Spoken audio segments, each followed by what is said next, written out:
Listen, we your host, Kim Jacobs, better known as the Balance Doctor, and all of our guests that come on, they're either people that have overcome some tremendous odds in their own lives as they balance this thing called life, or they're experts and they're here to share tips and strategies that will help you better balance and manage your life. Grab your virtual seats and let's get ready for some real relevant and relatable content on today's episode of The Kim Jacobs Show.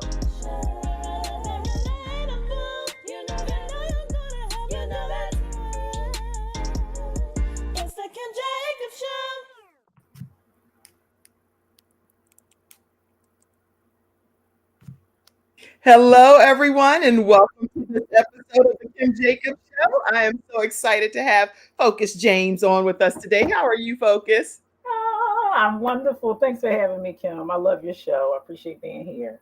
Thank you for being here today, and we have a great show lined up for you all, everyone. I want you to grab your virtual seats and know that we're going to be talking today with this woman entrepreneur who has done a tremendous job of just kicking some issues in the head of Yeah. life. And she's here to share with us how to be able to overcome some of the same type of obstacles or even obstacles that you may be dealing with that have nothing to do with relationships. She has advice that's going to change your life. Before we even get formally started with the topic itself, I know we were talking backstage and we were talking about the fact that your daughter is dealing with something that I didn't even know was so prevalent in today's society. So talk to us about that for a little bit. Yes. So my daughter Simone, as you all know for my fans, Honey Pot, she actually has long COVID. She's had it for about 2 years now. We could not figure it out. We went to about 5 specialists all over trying to figure out what was going on with her. She lost a total of 38 pounds, and the gastrologist actually diagnosed it. And we were so happy to get a diagnosis. It's called long COVID. And all that means is that COVID came in her body, and when it left some dysfunctions in her system. So she has what's called an autonomic dysfunction. That means she can run hot and cold at any moment, be fatigued. The last 3 months of last year, she didn't go to school. She was sleeping like 14, 16-hour days. So I had to put my business down so I could really take care of my baby. So Kim, she and I are both going back, to school because I'm actually going back as a substitute teacher to supplement my income because I was taking care of my baby, right? Right. And and doing what it takes. I mean, so basically no business matters if your child is sick. You got it. So I had a handful of clients, and they loyal clients. I had speaking engagements, and I have supplemental income because I'm a landlord as well. So it sustained me. So I'm so grateful that I was an entrepreneur because many days she could not walk out the door, and I cannot imagine if I had my regular 9 to 5 from my previous corporate job trying to maintain that. So that's why I'm doing substitute teaching as well. So I'm looking forward to being back with the kiddos, but that way I know she walked out the door, so now I can walk out the door, right? Wow. And how important is that as a mom to have that ability to be able to say, I'm going to be where I need to be right now, no matter what? Because everybody can't do that. And it's no harm or no judgment to those. Not at all. Yeah. But for you, how did that make you feel that you were able to make that happen? Yeah, it made me feel amazing. I was so grateful for it. Actually, I got a really tiny home in the suburbs of Philadelphia because of that reason. My mom was getting up of age, and my realtor and my financial planner kept saying, "Focus, why are you getting this small home?" I said, "Because I want to live, and we got to turn the lights on and eat sometimes, right?" So, and my son, he's so creative. He likes to jet and fly, and he plays like 4 instruments and sing. So I want to be able to contribute to that. So financially, I had already set myself up, Kim. So when my mom did get ill, I was able to support and take care of her because I had this business. Plus, I had a 9 to 5, but I had a very small mortgage. So very strategic. I'm a frugal sister because I like my freedom more than a big home and a new car. That's just my preference, right? So I was really grateful to be able to stay home with her and take care of her. I'm so glad that it worked out. And for her being your child, knowing that she's been dealing with this long-term, unexpected, unbeknownst to her, what did it do for her to know that mom would pretty much drop everything and say, you're my focus? If you talk about focus, you are my focus. Yes. What did that mean for Simone? Well, she has a lot of friends who, in this area where we live at, there's some people that's making some great 6 figures, big, beautiful homes. So when she would go to their homes, she was like, hey, mom, we need to upgrade. We need to. I said, yeah, but recognize I'm the mom dropping everybody off and picking everybody up. No shade to those parents, but they gotta Right. work. I was like, so we gotta have this work-life balance because I could upgrade my car, I could upgrade our home, but here's what Right. you're gonna miss out. You're gonna miss out on mommy being here for all of your events. I'm at every school function. I'm the one dropping off, picking up at movie and going to parks and all that good stuff. And she really got it when she got sick. She was like, wow. I said, because right now I would need to be rushing out the door to pay that card note. Rather I'm working more in the office, right? So she really Right. appreciated that I was home because I was able to go to every doctor's appointment. And at the drop of the hat, we had like 3 specialists that needed an appointment like the next day because it was a cancellation type thing, right? And we were able to get right out the door, Kim. So she really appreciated the fact that I was able to be there. Well, I'm so grateful that she's okay. She's thriving through this. You all are Yes. both returning back to some level of normalcy in your life. Yes. Yes. And according Oh, I to like that word, normalcy. normalcy, right? What Yes. is that, right? But Yes. ABC News actually, according to some statistics here, says that the U.S. Department of Health and Human Services estimate that anywhere from 7.7 million to 23 million Americans Yeah. have developed long COVID. And Yes. who knew that, someone would be on the show that is Yes. dealing with this firsthand? Wow. Yes. And let me tell you, there's a whole department in CHOP. CHOP is one of the number one children hospital in Philadelphia, right? They have Right. locations all over. They have a whole department dedicated to it. So we went on a specialty day. Hey guys, and this is all about life coaching and love and relationships, right? Because without having the proper systems in place, it can affect your love life and everything else, especially when it comes to your children. They're so vulnerable. So we still on topic for those that jumping on us like, wait a minute, focus. We were going to talk about breakups. Well, let me tell you, one of the top ways to break up a family is money and children. Yes. So we're still on topic, I promise you, because without having that in place, you're going to have a hard time, right? But it's a whole department set up, Kim, and we got to see 6 specialists in one day. That's how unique this is. That's how important, that's how serious they're taking this, because they suspect that this is going to affect her up to maybe like 25, if not forever, right? So I don't tell her that. That's between us, right? Well, I think it's out. I think you just let the cat out of the bag. You on a whole show. I know. Tell her that. She doesn't watch my show. She did her to see so much. She never like really watches my show. She's like, oh, that's my mom. All right. You'd be surprised how our young people tune in different regards, though. You're right. My children will quote some stuff, and I don't even know they're on. I know. Yes, I agree. She's been like this life coach at her summer camp. Coaching these couples through, and she comes back and say, well, mom, I told him this, and she's listening for me to confirm if it was right or not. I didn't even know she was paying that much attention. Right. Well, let me introduce Focus James, everybody. 2-time best-selling author. Focus James is the CEO of the Thefocusoflove LLC. She is also the head love and life coach and business coach, and her company specializes in helping men and women who have success in all areas of life except in the area of romance. So her hashtag is heal the hurt. We're going to talk a lot more with Focus. Her certifications and her completions is through Les Brown and James Dentley Inspired to Speak Speakers Boot Camp. She's also been trained with John C. Maxwell, certified teacher, trainer, and speaker. And this woman has, again, so much information that's going to be shared today. The nuggets are going to be juicy. That's our favorite advice. So go ahead and grab your virtual seats. Make sure you share this broadcast. Start tagging some of your friends, because a lot of people have questions that will get answered on today's episode of the Kim Jacobs Show.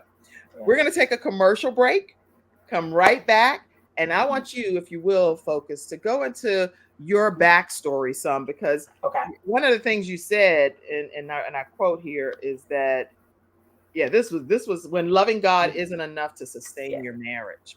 Booyah! I want you to talk about that when we come right back after this commercial break. Yes. Yeah. I'm attorney Charles Everett. I started out representing insurance companies until my father was seriously injured at work. 4 of his fingers were amputated. Our family went through a lot, so I know what you're going through as an injured worker. If you've been hurt on the job, call me now. I'll fight to get the workers' comp benefits you may deserve. I'll fight for you like family. Put my experience to work for you. Call 704-457-5000, the first call for injured workers. All right, everyone, we are back talking with Focus James. Focus, talk to us about your backstory. Yeah, loving God is not enough. Well, most of people that are going to some type of religion, it's normally some kind of brokenness that's happening if you're going later in your years, unless you're just reared there, right? So we got a new relationship with God. We're learning how to love Him. So Right. let alone trying to get married, And for me specifically, I came to the church at 16, and that's because, unbeknownst to me, I just found out that my father had committed suicide. Now, Kim, he had passed away when I was 10, and I was told it was an aneurysm because I was 10, right? So people were trying to protect me, if you will. And then I was really sad at 16, like, where's my pop? I miss having a male figure. Yeah. My mom called my brother to come check on me, and he said, I don't care what people say, he didn't commit suicide. I was like, wait, what? Because I had never heard that. I never even heard that. I never even heard that. So I was totally stunned. He was like, listen, I got someone to be your father. Come to church with me and God will be your father. Right. So I came with him the next day. And, it was a whirlwind after that. The type of church I was in, they were marrying people off quickly so that people won't fall to sin far as sex. But there's a whole lot of other, sins. Like lots of sins, how many, like gluttony, how many church folk is fatness in the church? Right. It's like we didn't all falling short of the glory. Right? Yes, exactly. So I found myself engaged at 17 years old.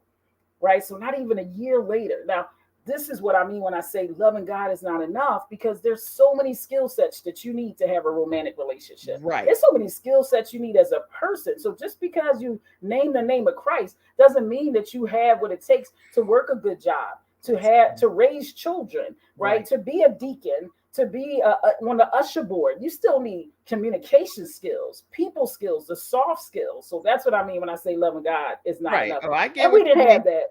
Mm-hmm. And we didn't have that. I was 18, he was 21, and we both did love God, but we didn't know enough to be married, Kim, frankly.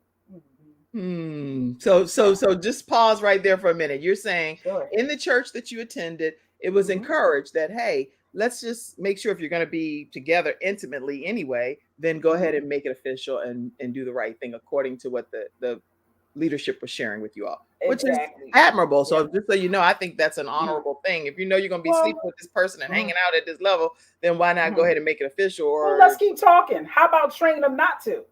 How about have something preemptive that you teach while you're practicing abstinence? Not because we don't want you to enjoy yourself and have release, because what it does to your body, soul, and spirit. How about teach that first? That's some good teaching right there. Yeah, because what it did, it literally changed the trajectory of my entire life, right? It literally caused me to end up being in pain for 10 years of a tumultuous marriage that didn't work. So that wasn't the answer, because it still didn't fix anything. So we fixed one problem. We didn't sin because we weren't having sex. I was 16. I wasn't even thinking about that. I literally came in tears looking for a father. Why am I engaged a year later? So my needs weren't met at that specific church, right? Is what I'm suggesting. And I'm not trying to bash church because it happens in all religions. Of course not. No, these are the views of our own individual selves, everybody. This is not the view of the Kim Jacobs Show, and no legal ramifications of that. All we're saying is our personal opinions on this show. You got it. Okay, go ahead. Exactly. So the answer is not to marry people off. The answer is to give them the tools,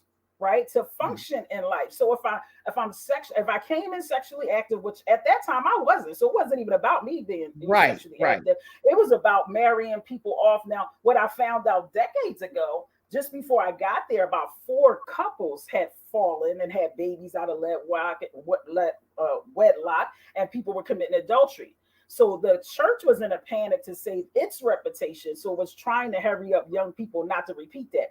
I didn't know that. But meanwhile, it jacked up my life because I'm looking for a father figure. Yeah, I came looking for a father figure. How am I part of 3 committees? I'm singing on 2 choirs and I'm getting married in February. How did that happen? Right? That's a whole different thing than what you came signing up for. Yes. And listen, when you're 16, you're 16. I don't know. And then there at the time, and I'm talking to you guys, we still talk about relationship. We still talk about how to choose. We talk about how to navigate relationships, right? You don't know what you don't know, right? And at the time, they were pitching that my mom was the devil because she's cursing and drinking. But she was cussing them out, Like, what kind of coat y'all got my baby in at 16? She don't even know how to wash dishes and clothes good, and you trying to marry her off, right? So she was flipping out. That wasn't helping, but her points were valid, right, Kim? Right. She just didn't know how to articulate it in a spiritual way. Right? And you got it, and even just a practical way, because she was cussing them all out, talking about what do y'all got my child involved in? That's right? Hilarious. Yeah, this is like a comedy show. Okay, go ahead. So you're married. You're married. I'm married. I'm 18. I'm 18 and I'm married. Okay. And actually, I ended up getting married. I broke off the engagement because I thought it was too much. My mom was in my ear. I actually had another church person in my ear saying that it's not, they don't think it was of God. It wasn't a match. Right. But then the rest of the church stopped speaking to me as well, was my experience. They stopped talking to you? Correct. It was just like a high and by kind of thing. Right. So I was like, what happened? I was like, maybe I made the wrong decision, because they think she the devil and my mom. So maybe these two. Right. Mind you, I'm like 17 and a half. And my mom's like, I'm not signing any papers. If you got to sign the papers, you shouldn't be getting married. Right. So it's just all of it. It's so much. So when people go into religion and organizations looking for direction, you're welcome to. I think that's necessary. But you also want to have some outside influences and do your own research, do your own homework, because you can get all consumed, whether it's network marketing, religion, businesses, and you're all consumed, and the other areas of your life is really kicked to the side, and it can isolate you, right, Kim? And before you know it, you're going down a whole lane that wasn't necessarily your destination. So 18, I'm married. I actually get diagnosed about 3 months after being married that I have what's called polycystic ovaries. So that means I probably never have children, is what they told me. Right. And I was like, now, mind you, I was in college for early child education. I love the kids. Right. So I'm like, wait, what? Like, I'm going to school to be a teacher, and I might not never have kids. So that can't be your destiny. That can't be your lot in life, right? If that's the case. Exactly. But let's say this too. People that don't have physical kids, be mindful of, because this is about how we're balancing our lives. You may not physically have a child out of your body, but God still can bless you to parent a child that stands in need of a parent as wonderful as you. So just know that. Absolutely. Oh, thank you so much. I love that you said that, because my mom grew up in foster care. She was actually second generation foster care, and she grew up in a Catholic home. And to this day, she's transitioned now, but she would thank so many of our foster parents, a couple in particular that took her in as a teen, which is very, very minimum that people go in care as a teen, and took care of her. So I'm so glad you said that. And there's so many kids that's in need of that, as well. So 18, 3 months into marriage, told I probably never have children. My ex-husband at that time and his mom, they literally fast and pray for 10 days that God will open up my womb. Wow. I did get pregnant. And we, unfortunately, I carried that child 9 months, and then she transitioned.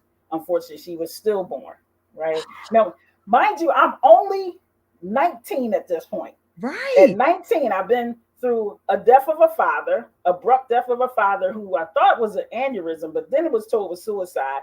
Went to church. I'm swooped up in about a year. I'm married, and now I'm pregnant about 5 months into the marriage, and then 9 months later, I'm losing a baby. Can you imagine? No. It's just a lot. So for those that are saying, well, Focus, I've been through a lot. This is not about trauma, comparison. What I want you to know is what's a lot to you is a lot to you, and that's okay. You don't need to. Somebody type that, please. Yes. What is a lot to you is a lot to you. Please type that in the comment section. Don't compare your trauma and your backstory to nobody else's. It's your own individual walk and journey. And it's a big deal because it's a big deal for you. You got it. Go ahead, Focus. This is some good talking you doing, man. Thank you so much. And for those that are believers, God won't put more on you than you can bear. So if it's there, it means you can bear it. Right. That's my whole philosophy in life. I've been through so many things in my life, and if it's on me, I believe God some kind of way is trusting me to be able to handle it and to figure out how I'm going to get through it, best representing Him. That's what I believe. Represent Him, absolutely. And the goal is to become more like Him.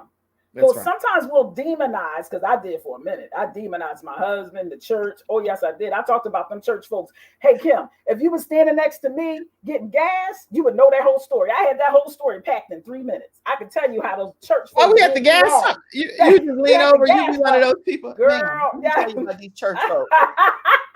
I'll be like, I'm just here to get some gas, man. What yes, honey. And don't get stuck in the line in the cleaners. Don't get stuck in the line in the cleaners with me. Boy, I was so broken. I was bleeding all over everybody because I was so hurt from what had happened was, right? Mm-hmm. And it took me 10 years to heal that hurt. And that's what evolved me to being a life coach. I was like, I'm not going to allow anybody to suffer in silence like I did for so many years, all in the name of Jesus, saying that it was hunky-dory and I believe God and I'm healed. But I just wasn't. I did not have the fortitude to stop and recognize, you know what?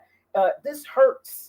It sucks. Yes. It was unfair. I kept trying to hunky-dory it all the way, quoting 10 scriptures to prove that I was healed, and I was not at all. I was bleeding all over the people at the same time. So, you know, and somebody's listening to me, and you got it. You know it. You paying your tithes. You're going to church every Sunday, the synagogue, the mosque, but you're still bleeding. And here's my opening point to my healing, Kim. Okay. I was ticked off at God.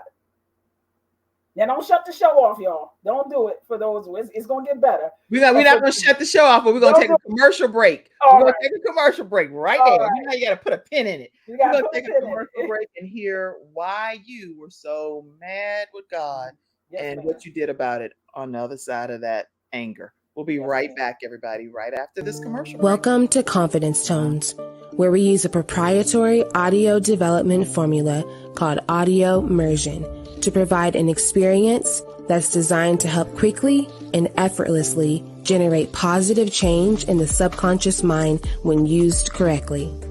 This experience is achieved using 4 primary building blocks: brainwave modulation, invocation of positive emotions, immersive imagination stimuli, and developmental suggestion.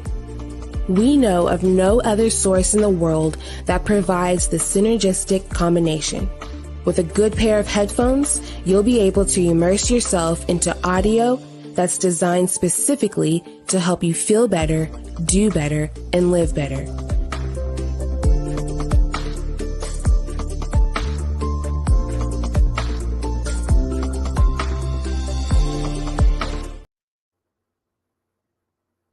All right. You were angry with God. Yes, ma'am. It took me a long time to realize that, but I was like, God, dude, I came to your house for healing, and you got me connected to all these crazy folks, right? I was so ticked off, and it was this underlining of anger that I was projecting on the pastor and all those that influence, which rightfully so. But when I really faced it, I was really ticked off at God that I felt like he betrayed me, that I came in looking for him and connection, and I got all this other shenanigans, right? And so I had to get flat that people are people, whether they're in the church or synagogue or a mosque. That pause, you have to pause right there. Everybody make note of this. Mm-hmm. When you're coming to the hospital, it's because you are sick, right? Mm-hmm. Typically, you're not just going to the hospital to just hang out unless you're going to volunteer to help somebody else that's sick. When you come to church, there are people that are in the church that are also sick and dealing with some different things that they're going through in their own personal journeys. And there are human beings that's here just attempting to assemble together with other believers. And so we're saying, hey, we all believe in the same thing, which is Christ, and we're striving to be as Christ-like as possible. But then there are real life situations and circumstances that happen in people's lives that show the humanness of who we are as individuals. Sure. But I personally believe if we're leaders in the ministry, that we should be doing everything possible to be Christ and let God's light shine through us. And if we're not, then we just need to step aside or something got to happen. Something gotta happen. Yeah, I agree, Kim. Here's what we already know. Everybody's not called. It's no way in Philadelphia is every 2-3 blocks is a church. Really?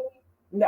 All of those people are not pastors. A lot of people rebel. They don't want to be under leadership. They start something. They start something for money. They start something for fame, fortune, attention.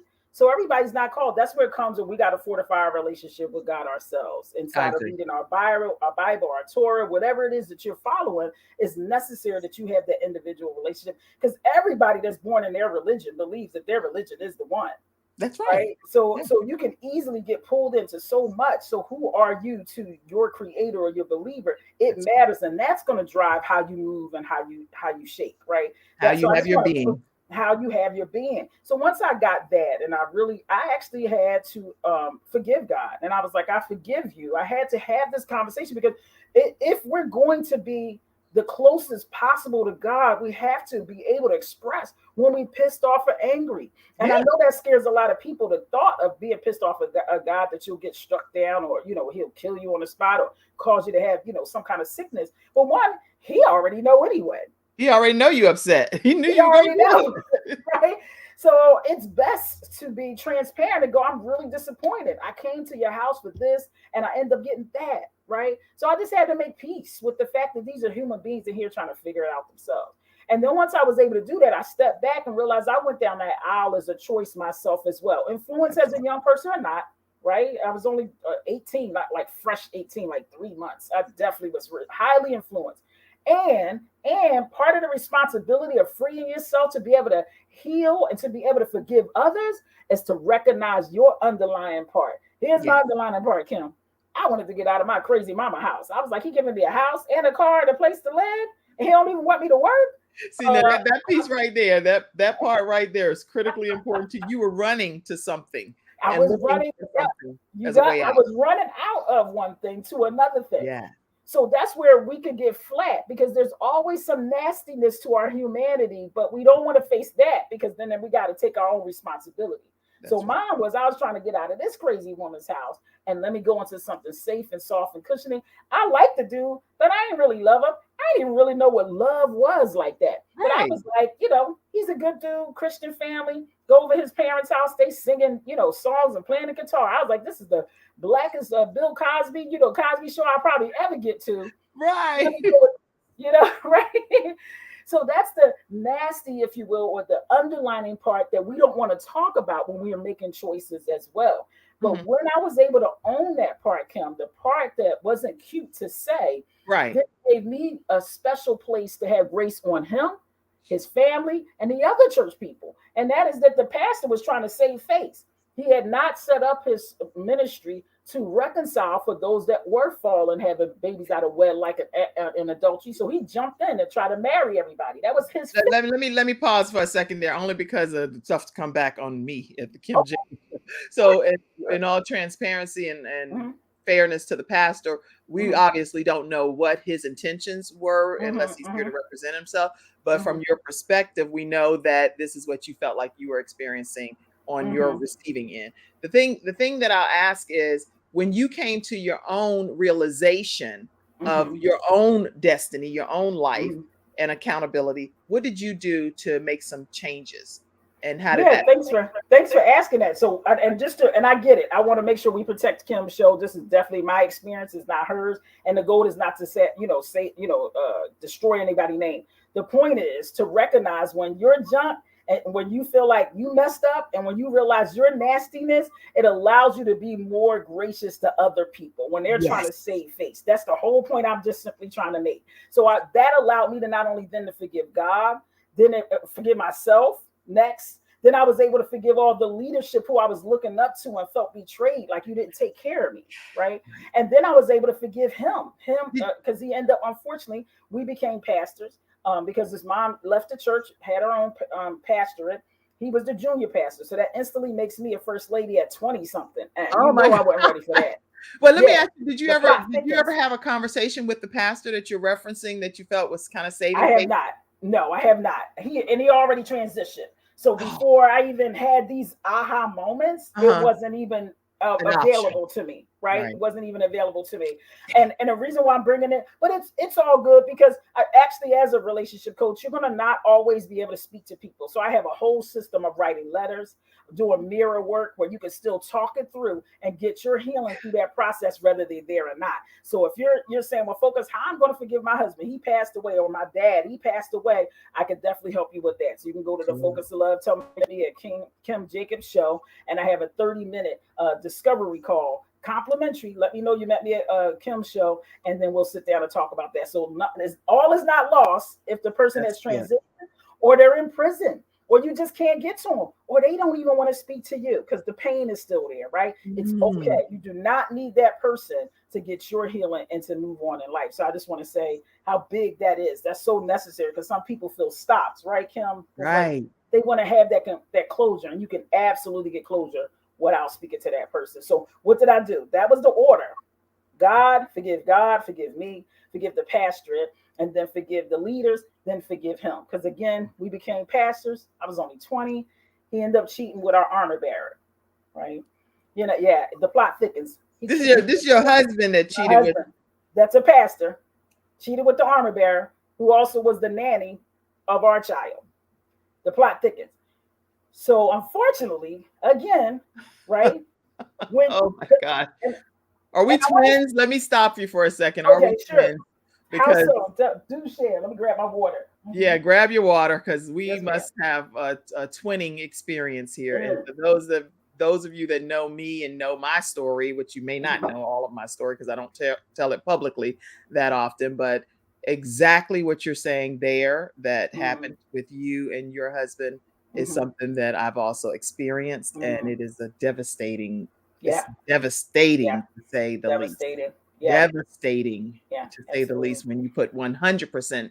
If somebody's dealing with your children and you put 100% trust, and knowing that person has your back, has your family's back, has your child or your children's best interest at heart, and to know that there is even a possibility that something like that could be happening behind the scenes is a scary thought.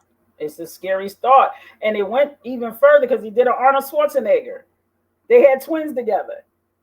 What the hell? And the reason why I'm sharing in such detail, because there's somebody still sitting there comparing to trauma. The reason why I'm going into much detail, because somebody's saying, well, I could have went through that. But it's so many nuances. So everybody's trauma is your trauma, whether it's marriage, whether it's money, losing a child. I lost a home. That house went to foreclosure. You wouldn't sell it to me. I lost a car, right? I lost an apartment later on.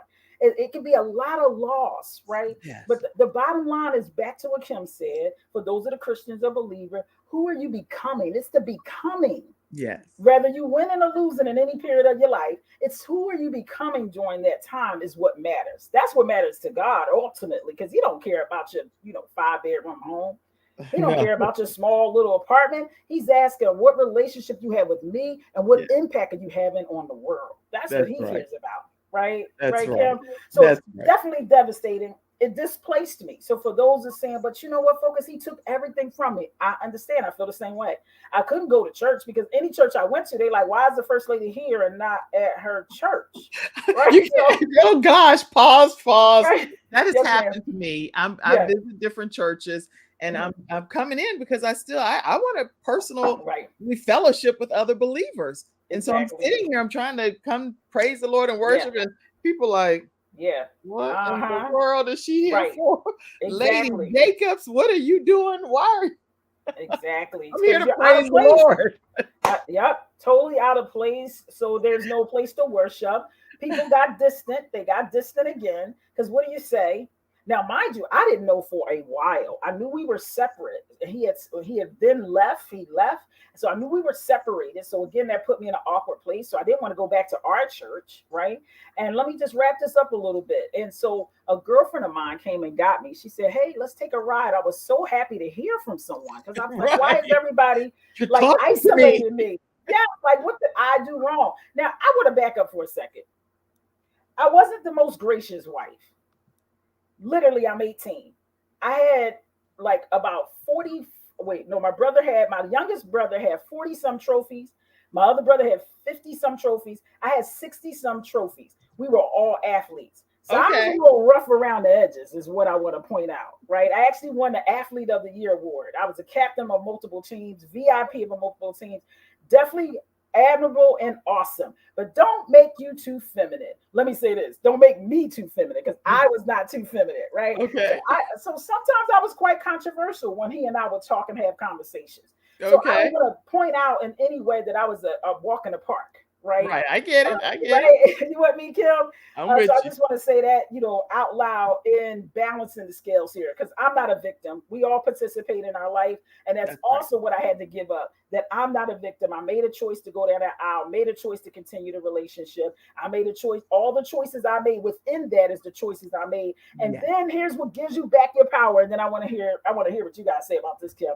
Here's what gave me back my power. Once I realized I participated in all those choices of being in a marriage, I made a new choice. And I chose to not be in the marriage. And that's where I got my power. I could, instead of it keep happening to me, I got that I'm participating the way I am, whatever way that is.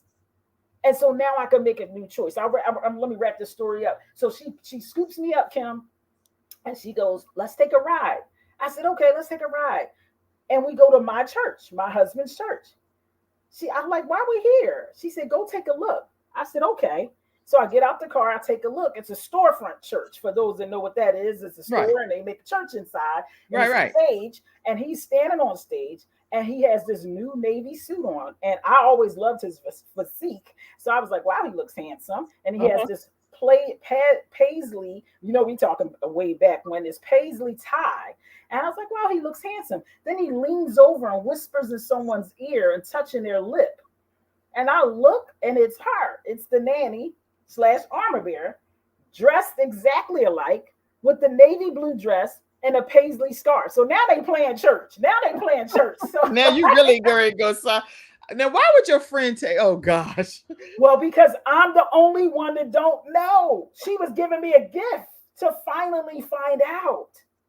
So but that right there, finding out that way, focus, is a trip, because she didn't know that could trigger you to do all kind of different things. Who knows? That is definitely true. However, what she also knew is that because of my hunky-dory attitude at the time, I would have talked myself out of it being the truth had I not saw it myself. Good.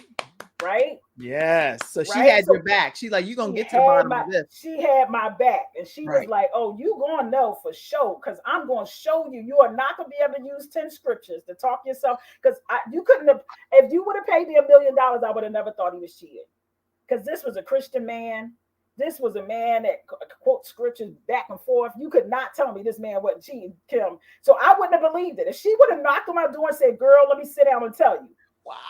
I would have been like, the devil is using her. She is just jealous because God, I don't even know if I would have said all of that. I definitely wouldn't have believed it. Let me tell you that.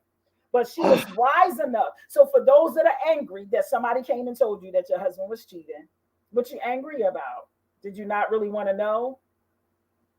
Because that person, that's a question to the studio audience. Yes, but ma'am. I'm technically going to act like you're asking me that question for a second. I was asking the audience, but yes, please feel free. Yes.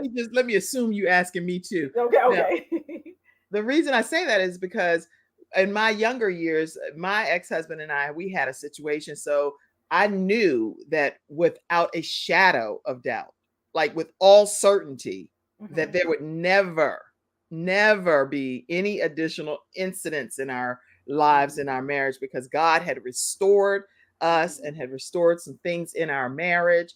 And so I was 100% confident. So when people would bring things and say things to me, I would be like, somebody maybe the person, the young lady may have an issue. She may be interested, but not my husband, because I know where he stands. I know where, I mean, like sold out, just like I'm sold out for Christ. Sold out for my husband, 100% sold out.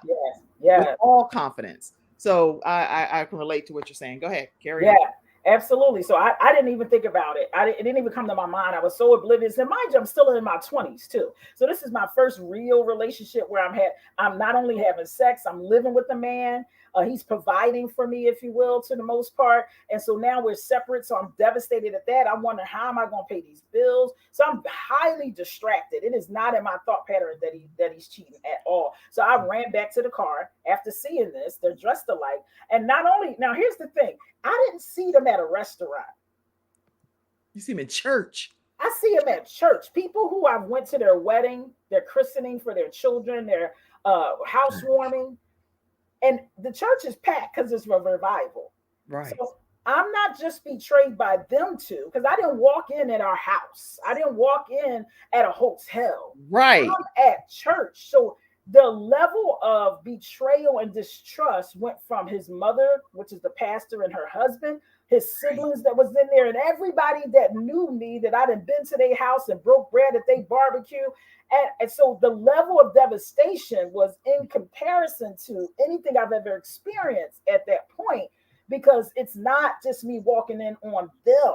Because you can't tell me that everybody else ain't see what I saw, and I saw that in 2 minutes.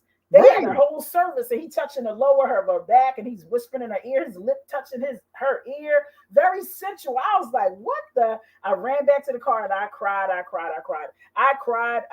for hours, where it wasn't even tears, because I was so devastated that not only, because here's my thought, Kim, there's a right way to do wrong. Yeah, there's a right way to do wrong. Yes. Okay. Are you standing there in church doing this? And this is where I was also ticked off. I walked up. Now, this is a long time ago when we first got married, Kim. I walked up on him. He worked at a hospital. And there was this Caucasian nurse backing him up, obviously flirting with him. Right.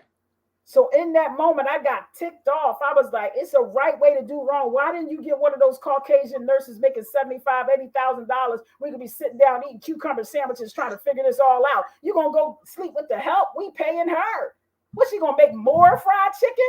Sweeter Kool-Aid? So I was so ticked off. Like, why didn't you get something that was going to help versus someone that's lower than us, if you will, in the sense of income and adding value to the house? I was so ticked off. So you want to have, we all, when it comes to a breakup, because that's what we talking about today. We talking about a breakup. You're going to have so many emotions running through. And you want to make sure, one, put your phone down, stay off of social media. You don't want to put yourself out there like that, because it's there forever. Yes, it's a permanent document. Permanent document. That's why I'm so careful what I share with everybody, because at the end of the day, I don't want anything that damages or hurts anybody else's story, because everybody has their own version of their stories. And so at the end of the day, I genuinely, and I know, and some people say, I cannot believe you would ever say that out your mouth, but I genuinely I love the people. I love the people that I have had these situations with. I could never not love. I could never not love Frank as my ex-husband person. I love him. I've been with him since I was 18 years old, and I'll love him for life, and in life in a different kind of way. So it's not like I want to be with him. I do not want to. Exactly. In being absolutely. In that regard. But the people that even had some of the parts in playing some of the things that they did to lend to the damage associated with my family, my children, most importantly, way outside of my own heart is my children, is I still know that if God can love a person, I can love a person. So at the end of the day, I'm never going to hang out and be your bud or anything like that. But I have total forgiveness and go about your business. And I agree. There's some boundaries there that because healing and forgiveness doesn't mean reconciliation. No, not to me. Not at all. So I want people to hear that, because you can forgive someone and you love God. Don't mean you need to restore that marriage. No. Because mind you, we were friends. I made her dinner one day solo, her and I, to thank her how she's contributed to our family. Before I knew what was popping off. Of course. You can't imagine the things I did. So I'm bringing home your point that doesn't mean now that I forgive her, we're going to break bread. I threw my son a 25th party. We all came. She came. With my ex-husband, his father, rightfully so. With some people, it was like, Focus, why are you inviting them? Because that's his dad. That's his other parent. He needs to be there to support him in whatever way he wants to support. Now, mind you, his dad gave him their house where they first came together. So now the new couple. You got my ex-husband and his wife gave my son their house.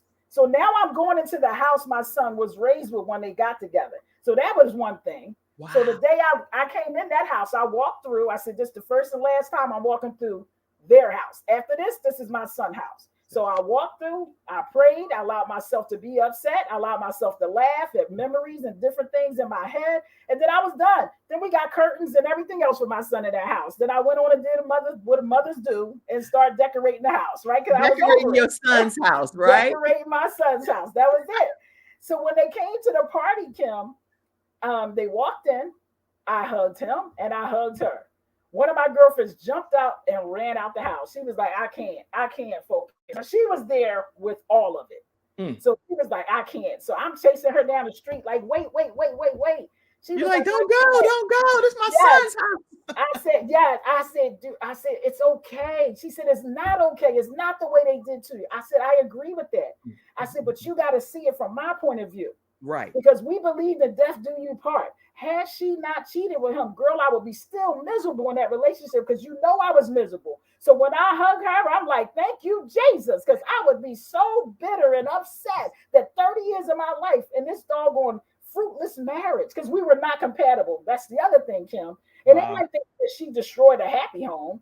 Right. We weren't compatible, right? That's interesting. So it's another way to twist it and frame it to make it work for me. Wow. Right?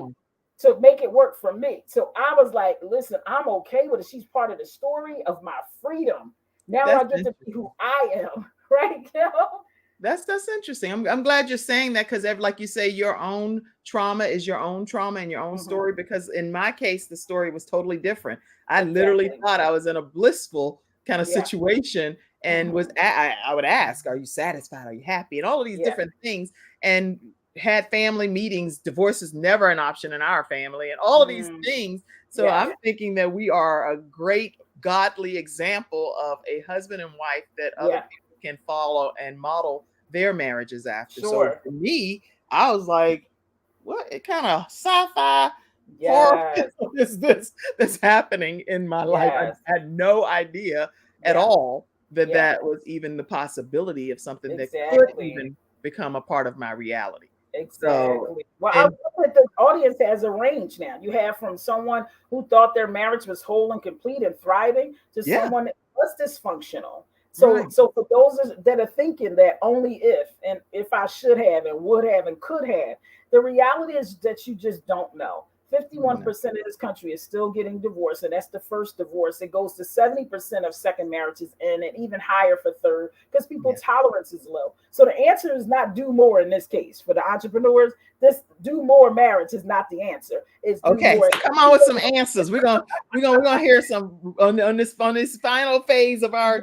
conversation here. We're gonna hear some solutions on how you can get through some of this love and relationship breakdowns, barriers, things that leave you unexpectedly divorced, or whatever the case may be. Absolutely. Well, I've created several of them already, which is how you frame it and look at it. First, forgiving yourself. That's a solution, right?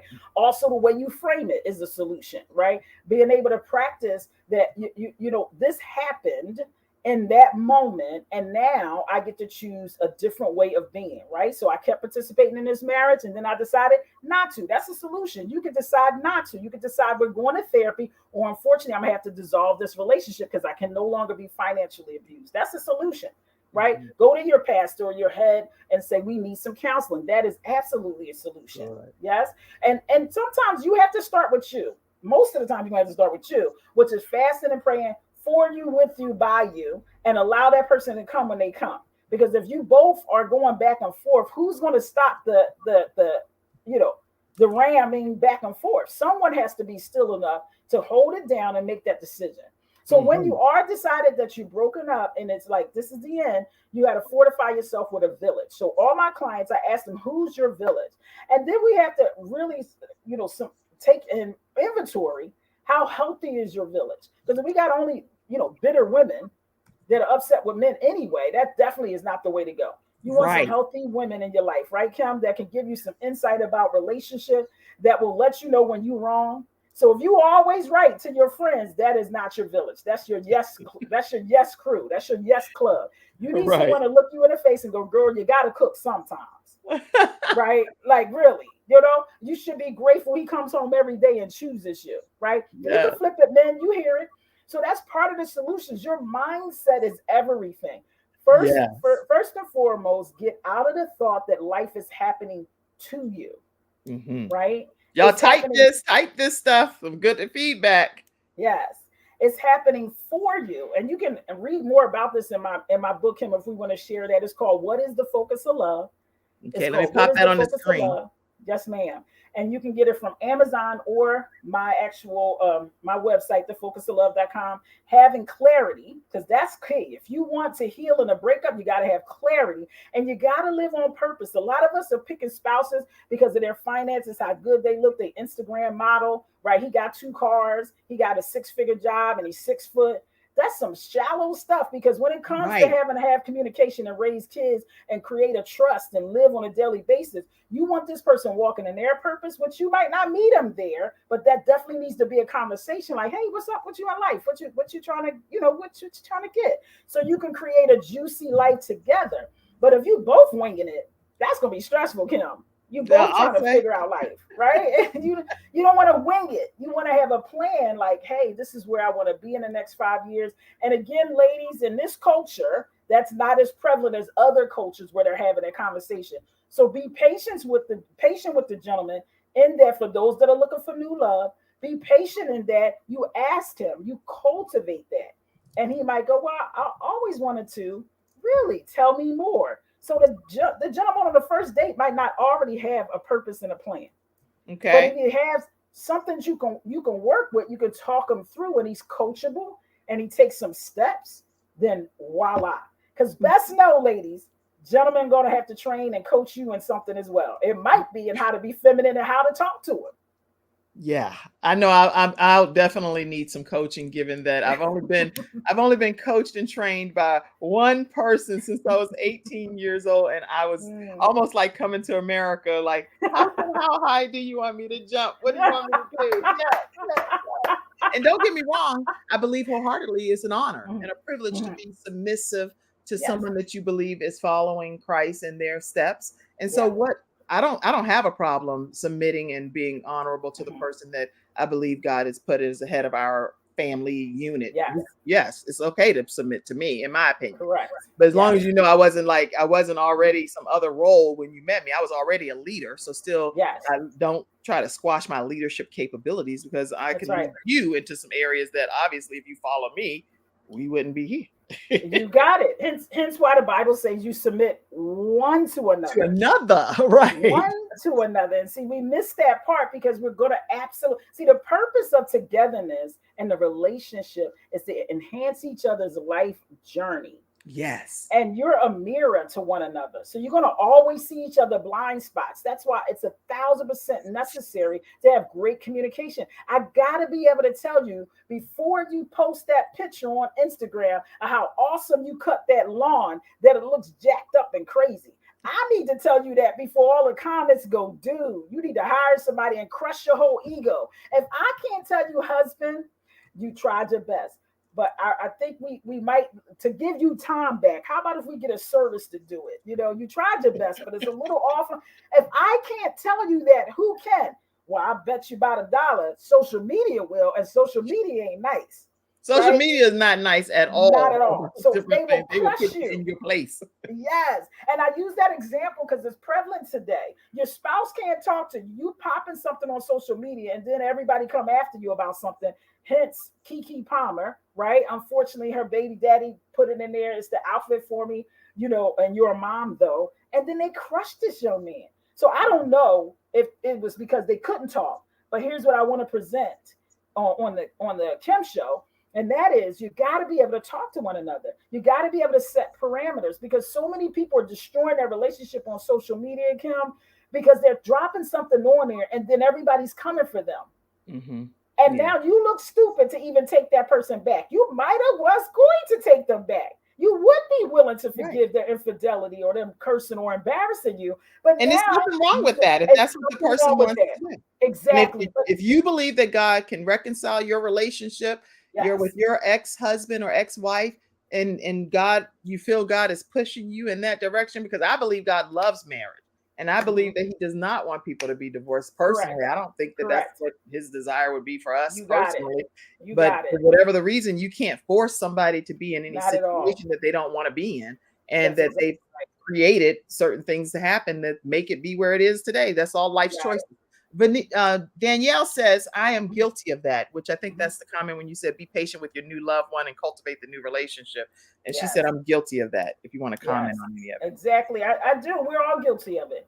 And it's okay to recognize where you come short of something. That's what this all is about. Because the more, I promise you, everyone, the more grace you have on yourself to forgive yourself and see your faults, it will be the same to others. If you hard on yourself, always talking down to yourself, I'm stupid, I don't believe I did that, all of that, and most of our talk is about 80% negative.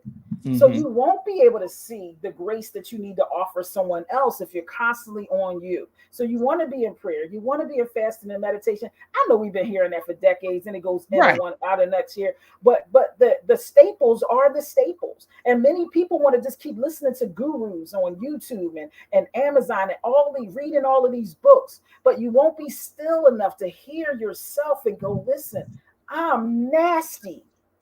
I come off so nasty and so abrupt. Who cares that you know everybody love language?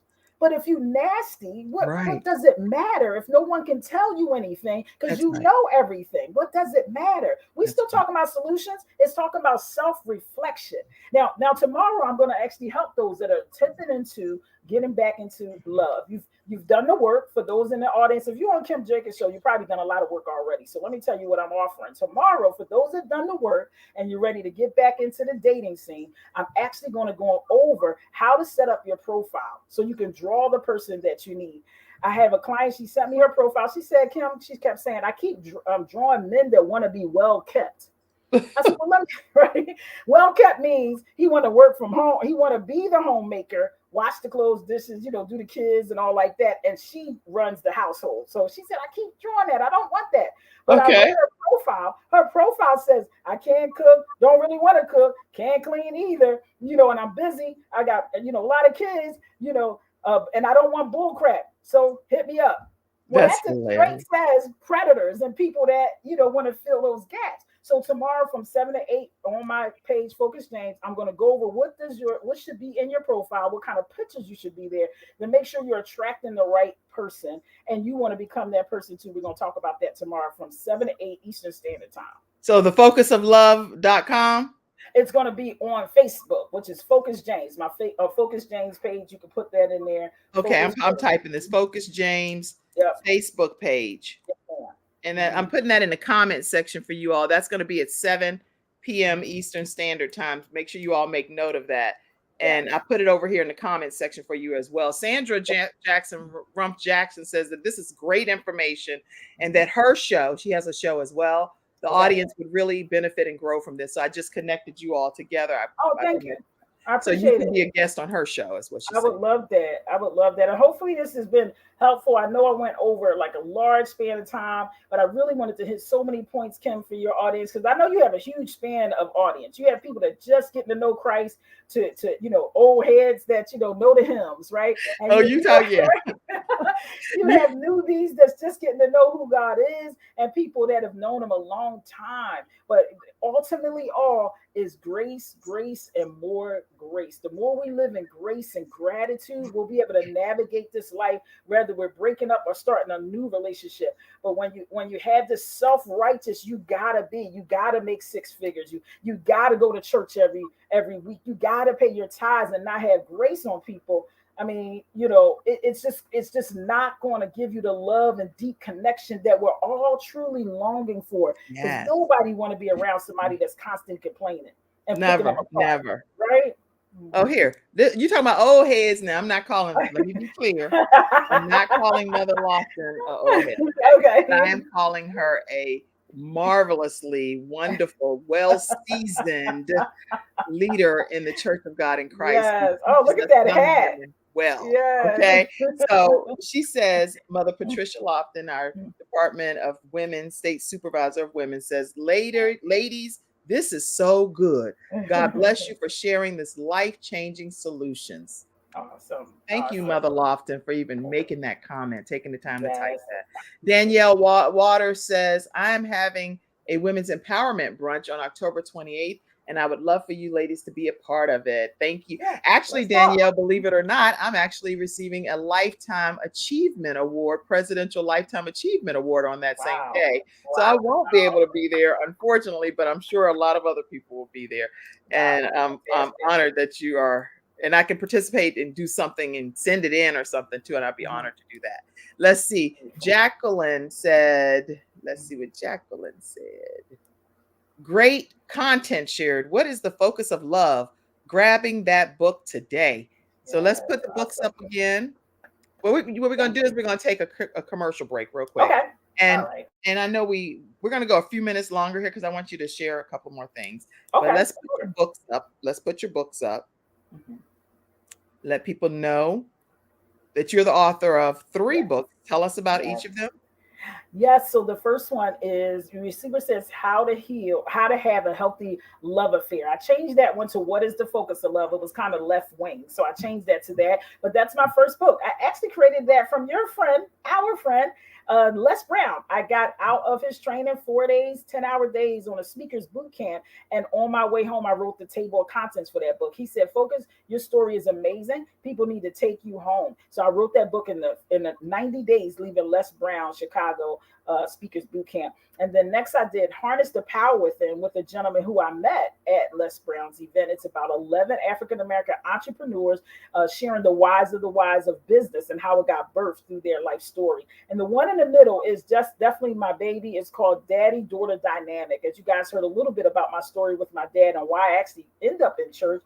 This is 13 powerful women from 7 different states, 5 different time zones, sharing their dance with their dad and how it cultivated their life and the healing path that they had to go through to kind of fix what had happened was, right?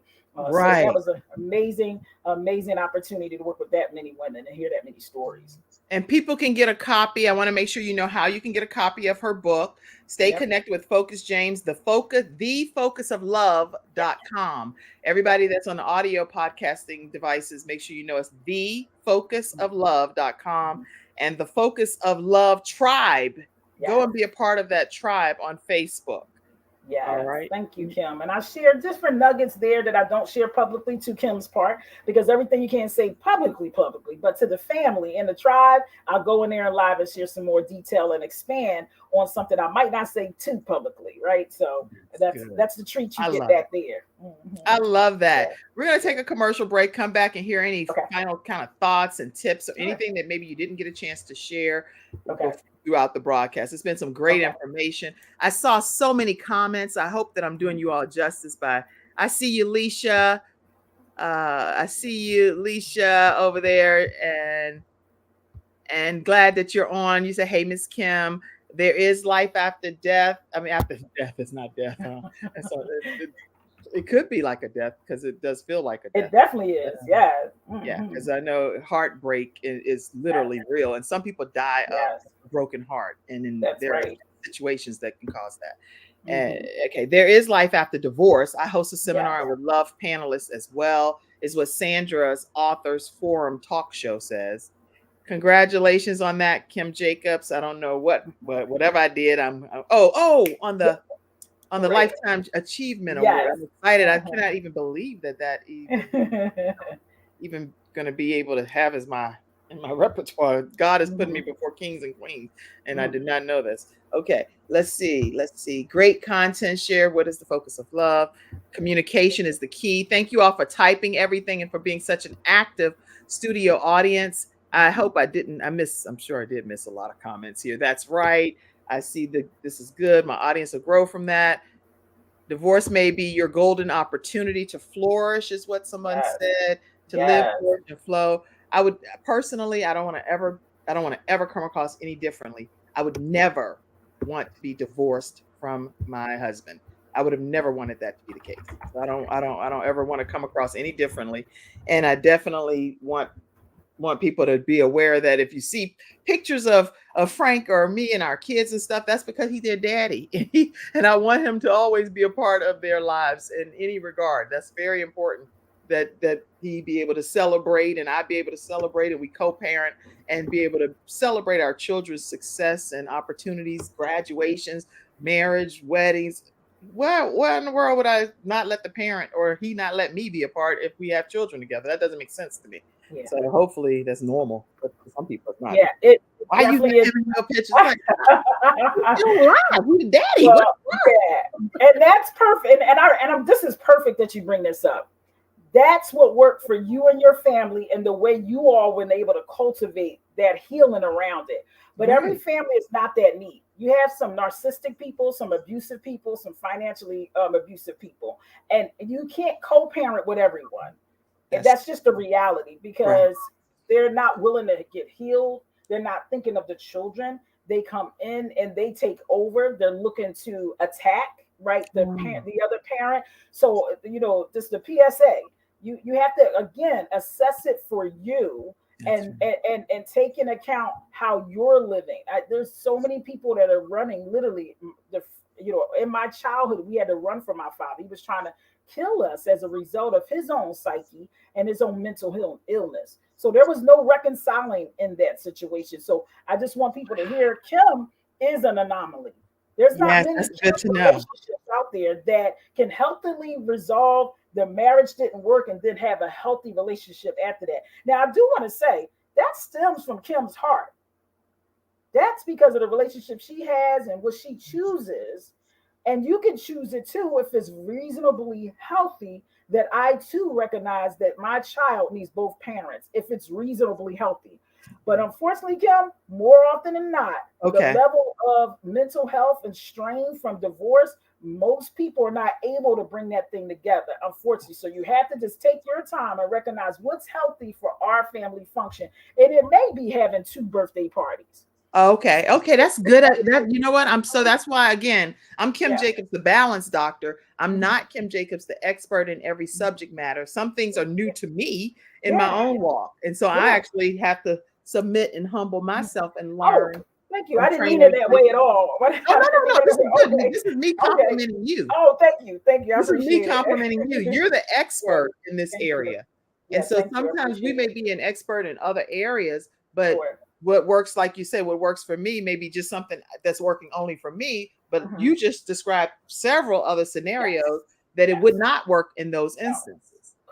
Correct. And you don't want to put your children in danger. You don't want to put your mental health. So initially, as we're wrapping up, I had to distance myself from my husband, dropping my son off because he would pull up with the woman in the car. I wasn't ready for that at the time. It was so fresh. And I asked him, I said, listen, dude, I let it go. Y'all won. Y'all got the relationship. Why she got to ride with you? I don't need that smack in my face every time you drop our son. We live 10 minutes away. Well, she my woman now, so it's happening. Just being bitter, just being nasty, it was not necessary. Wow. So I could not have even thought of that. That's what I'm saying. You don't know what you don't know. You don't know what you don't know. So I had to have him. At that point, I said, well, you drop him at my mom's, and then we'll go from there. I had to protect my own mental because I was already grieving from it. It was so new. It was only weeks or months. And now you just want to throw this woman in my face. We're not even divorced yet. And y'all want to function like a full family, disregarding my presence, right? So I had to put that boundary there to help my mental. You feel me, Kim? Wow, you feel me? yes.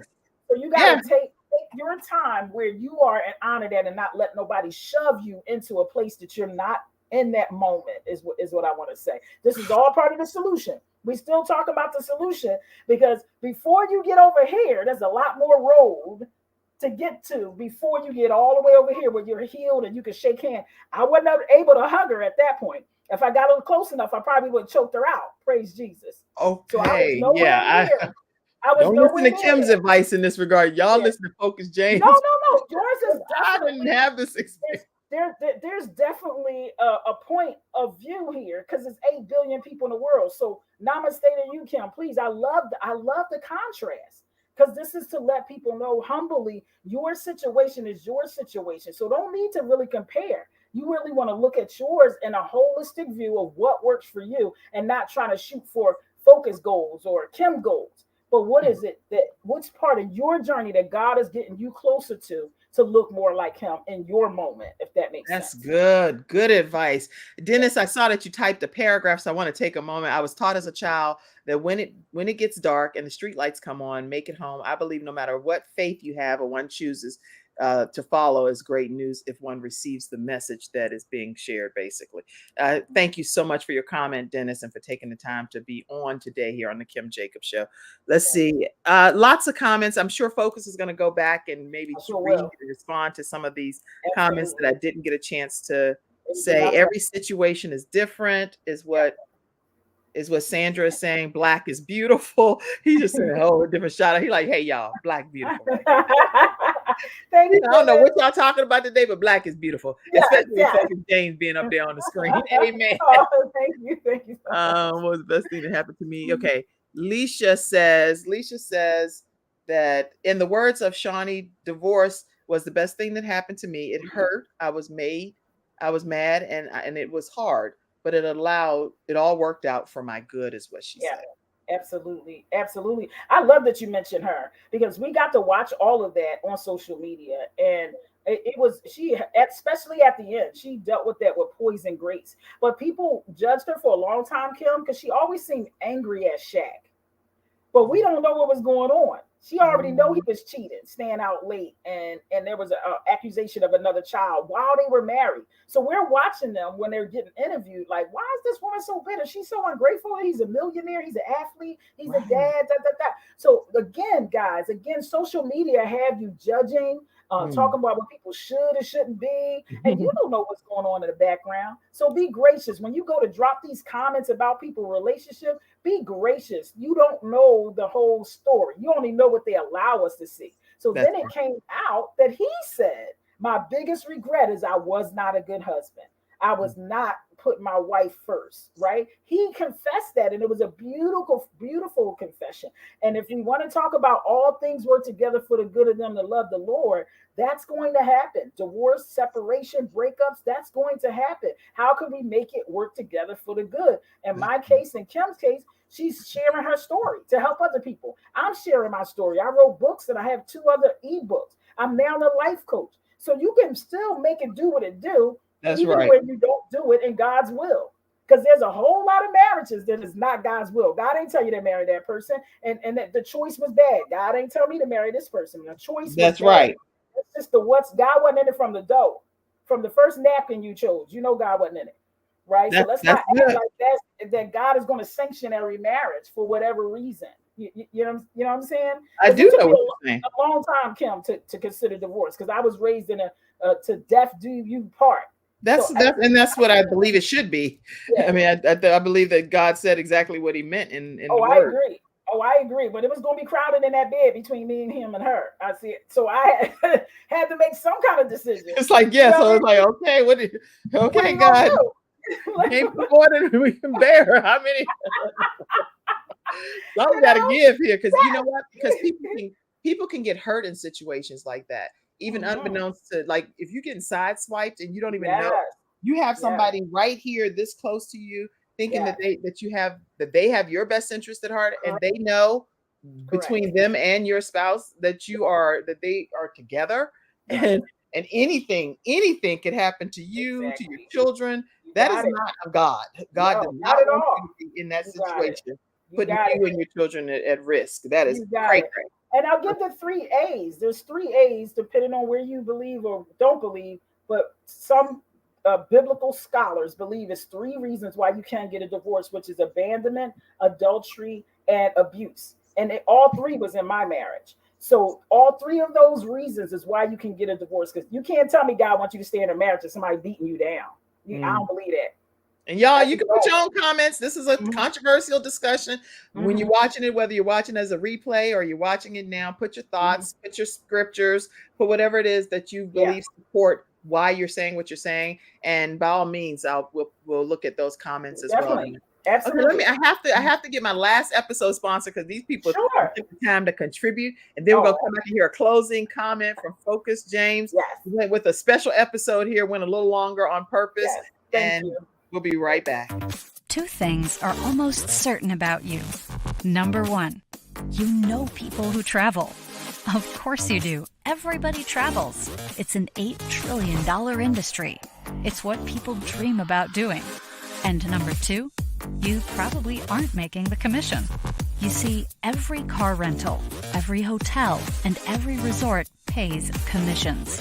They may go to a website or to a traditional travel agent, but trust us, someone is earning it. Well, what if we could show you a way to put that commission in your pocket? It doesn't hurt to take a peek. Interested?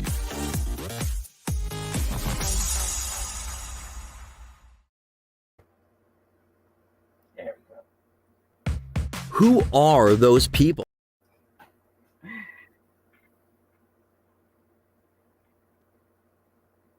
Are we back? Yeah.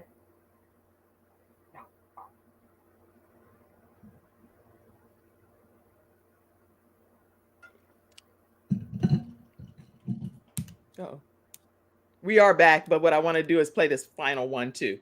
Okay, fair enough. Who are those people? You know, the guys playing golf in the middle of the day on a Tuesday. The woman wearing $1,000 shoes at a cafe in the city. The kid in the ripped jeans driving a $200,000 sports car. What do they know that you don't? One word: leverage. Working smarter, not harder. Owning their own business, not being owned by a job. The good news? We have it. Interested?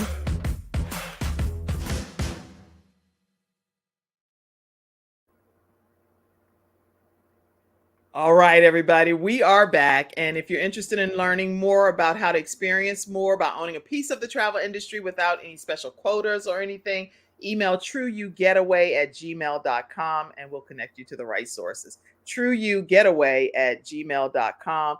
And I do have to acknowledge and want to acknowledge that the confidence tones that you saw earlier is with Dr. Joe D. Bear, which is drjod.com/confidence-tones. And let her know that the Kim Jacobs Show sent you her way. And our final episode sponsor was attorney Charles Everidge with Hunter Everidge Law Firm. You're dealing with a disability, wrongful death of a loved one, or any type of workers' compensation claim. Reach out to them at 704-457-5000. All right, focus. We have had some heated discussion today, y'all. We done talked about relationships, how she was an ex-first lady, basically. Yes, ma'am. That's correct. And now she is a relationship coach. Yes. Tell us what you want us to know as some closing comments. Oh, yeah. First of all, I love each and every one of you. And I'm saying that sincerely because we are human to human. All of us really want deep connection. Right, Kim? We want to feel that we're accepted, that we're seen, and that we're heard. And I want to let you know that on the Kim Jacobs Show and myself, we see and hear you. She comes here every week wanting you to be seen and heard, giving you a voice as a guest, giving you a voice to make comments. And everyone wants to be able to feel like they're part of something bigger than themselves. So definitely subscribe to Kim's show and come back on a weekly basis, checking out. Donate. And, Let me put that up donate. there. Guys, donate as well. And then I also want to extend the invitation to join my tribe. It's called the Focus of Love Tribe right here on Facebook. And I would love for you to come a part of it. Let me know how I can help you, because my ultimate goal is that here's my motto. Here's what my gift is to the world, is to help people heal the hurt so they won't repeat the pain, so they can actually get the love they want and have the life they love. So whatever area you're in that motto, I'm here to support you. So if you're ready to jump into love, I'll be here tomorrow from 7 to 8, helping you to design your profile of your pictures. And I'll be able to help you to, to get some core text messages on those apps to get your flirt on and bring life back together and get the love you want, right? So I love love in every way that is, whether you're trying to heal from it or whether you're trying to get it. I could definitely support you. My name is Focus. And Kim, thank you so much for having me here. I appreciate it. I am so glad you came. And when you say creating a profile, you're going to help people get on social media, on these apps. What are you saying? That's exactly right. So on the dating apps, right? So whether it's Facebook app or whether it's Twakify, whether it's Plenty of Fish, on whatever type of app that you're already on or you're looking to get on an app. I'm going to help you describe yourself in a way that draws the person that you really want to be with, right? To get that man you're looking for, get that lovely lady you're looking for, and the pictures. I got to talk about the pictures, right, Kim? Because the pictures are everything when it comes to men. So you got to make sure you had the right lighting, ladies, on your pictures. So that's what I'm going to be sharing on tomorrow. That's a real fun day. So I'm really looking forward to that. And you know what? I also thank you, Kim, for reiterating that. I'm going to offer 3 people on the Kim Jacobs Show. If you're on Kim Jacobs Show, you message me and say, hey, Focus, I want you to audit. I do dating audits. The value is normally $40, but I'm going to do it for free for you. And what you're going to do is message me. You're going to message me at Focus James. You're going to send me screenshots of your picture and screenshots of your words you currently use. And we're going to tweak it together until it's just right so you can put it right back. I just did that for a client, and it tripled her engagement in like 3 days. Just the right wording and to give her the right guy she's looking for. I know we're going to end, but I have a huge concern. Okay. Meeting people just on some social media app thing. I'm paranoid when I just meet you regular, like in the grocery store. Now you want me to come just on an app and meet you. I have some family members that have the love of their lives on apps. I am way too paranoid. I don't know. I need help with that. So you would be matchmaker. So you would get a matchmaker like a company called Thefocusoflove that actually matches you with live people. They do background checks. They do identity checks. And you do a huge profile that you fill out, and they go find live people for you is what I would recommend for you. Instead of trying to get over the fear, just let someone do the work for you if you can afford it. It's normally like a down payment of a house, but that's why most people do. That's why that knocks you out right there. But here's the reality, and this is what we want to do as Christians, right? We got to walk by faith. Rather we meet them in church, because honey, both our hurt came from church. So we might be better off going to Walmart or on an app. I'm just saying, but you still got to do your due diligence. And I definitely share with people, you absolutely video chat before you go to a live place with this person, always in public. You let them know, my family and friends know. And for me, when I walk up, I take a selfie, say, hey, let's take our first selfie. And I'm going to share this with my girlfriends, just so you know. That's what I tell the person that I meet when I meet them at Redstone or one of the restaurants. And most men are like, okay, yeah, I want you to feel comfortable, right? So that's how you vet them out. You have conversations first, videos before you leave. We're going to talk some more. Everybody see Kim. Kim is melting down. She's like, oh, the Lord. I need a whole counseling session just for I got you. We're going to do it. One-on-one. We're going to do it. Yes. All right. And let me just say, I love the church. I love church. I love the church. Focus loves the church. Absolutely. We love church people. We love the word of God. Yes, we love God. All of that stuff. I'm sure I speak on both of our behalf. Yes.